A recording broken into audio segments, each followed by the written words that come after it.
పంచపర్వములలో మహాపర్వమైనటువంటి అమావాస్య రోజున శ్రీ వెంకటేశ్వర ఆనంద్ కళా కేంద్రం ప్రాంగణంలో ఉన్న శ్రీ వెంకటేశ్వర స్వామి దేవాలయం వద్ద బుధవారం దర్శ అమావాస్య ప్రయుక్త శ్రీ లక్ష్మీ కుబేర సుదర్శన హోమం జరిగింది. భారతదేశంలోని మొట్టమొదటిసారిగా వాహనంతో కూడుకున్న మహాలక్ష్మి హోమం జరగడంతో భక్తులు పెద్ద ఎత్తున తరలివచ్చారు. బ్రహ్మశ్రీ బోడెం నాగసత్య రవికుమార్ శర్మ ఆధ్వర్యంలో పండిత పురోహితుల చేతుల మీదుగా ఈ కార్యక్రమం వైభవంగా జరిగింది. ఈ కార్యక్రమంలో మాజీ MLA, YCP CGC member Ravutu Suryaprakash Rao, మాజీ కార్పొరేటర్ వాకచర్ల కృష్ణ, గార్లపాటి సూర్యనారాయణ దంపతులు, పెరుమాళ్ల సత్యనారాయణ తదితరులు పాల్గొన్నారు. దర్శ రోజు చేసే శ్రీ లక్ష్మీ కుబేర సుదర్శన హోమం చాలా పవిత్రమైందని, ఈ హోమం వలన శాంతి, దోష నివారణతో పాటు ధన సంపద కూడా కలుగుతుందని రవికుమార్ శర్మ తెలిపారు. ఈ వెంకటేశ్వర స్వామి ఆలయ కమిటీ సభ్యులు ఉమా మార్కండయ్య, లలిత మండలి మహిళలు పాల్గొన్నారు.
భారతదేశంలోనే మొట్టమొదటిసారిగా ప్రతి అమావాస్య త్రైలోక్య మోహిని లక్ష్మీదేవి హోమము, అలాగే సుదర్శన హోమము, అలాగే కుబేర హోమము, ఈ మూడు కూడా ప్రతి నెల కూడా ఈ అమావాస్య రోజున ఇక్కడ ఆనంద్ కళాకేంద్ర దగ్గర వెంకటేశ్వర స్వామి ఆలయంలో ఈ కార్యక్రమాన్ని నిర్వహించడం జరుగుతోంది. ఎక్కడా కూడా ప్రతి మహాలక్ష్మీదేవికి అర్చన చేయాలి అంటే ప్రతి వారు కూడా శుక్రవారం చేయాలి, ఇటువంటివి చెప్తారు. కానీ అసలు మహాలక్ష్మీదేవి ఆరాధన చేయాలి అంటే అమావాస్య రోజు తప్ప ఇంకా ఏ రోజు కూడా చేయడానికి వీల్లేదు. అటువంటి మహాలక్ష్మి హవనాన్ని, అందులోనూ కూడా ఈ మంత్రముతోటి కూడుకున్న మహాలక్ష్మి హోమం ఇంకెక్కడా కూడా జరగదు. అలాగే ప్రతిసారి అందరూ కూడా మధు పుష్పం అంటే తేనెలో పుష్పాన్ని ముంచి ప్రతి ఒక్కళ్ళు కూడా హవనం చేస్తూ ఉంటారు. కానీ మధు పుష్పం అంటే విప్ప పువ్వు, విప్ప పువ్వుని, అలాగే సర్షపములు అంటే తెల్లవాళ్ళని, ఆవునేతిని, తేనెని కలిపి ఇక్కడ హోమం చేయడం జరుగుతుంది. అందరూ కూడా వచ్చి ఈ కార్యక్రమంలో పాల్గొని తీర్థప్రసాదాలు స్వీకరించడం జరుగుతుంది.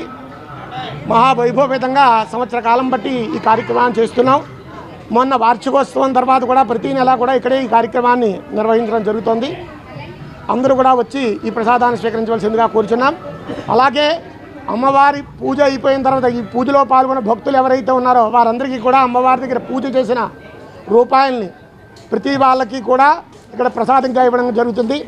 సంవత్సరం మొత్తము అంటే ఈ 12 నెలలు వార్షికోత్సవం ప్రారంభించి ఈ 12 నెలలు ఎవరైతే పూజ చేసుకుంటారో అమ్మవారి దగ్గర ఒక బంగారు కాయిన్ పెట్టడం జరుగుతుంది. ఆ కాయిన్ డ్రా తీసి సంవత్సరం తర్వాత వార్షికోత్సవం రోజు 12 మందికి ఇవ్వడం జరుగుతుంది.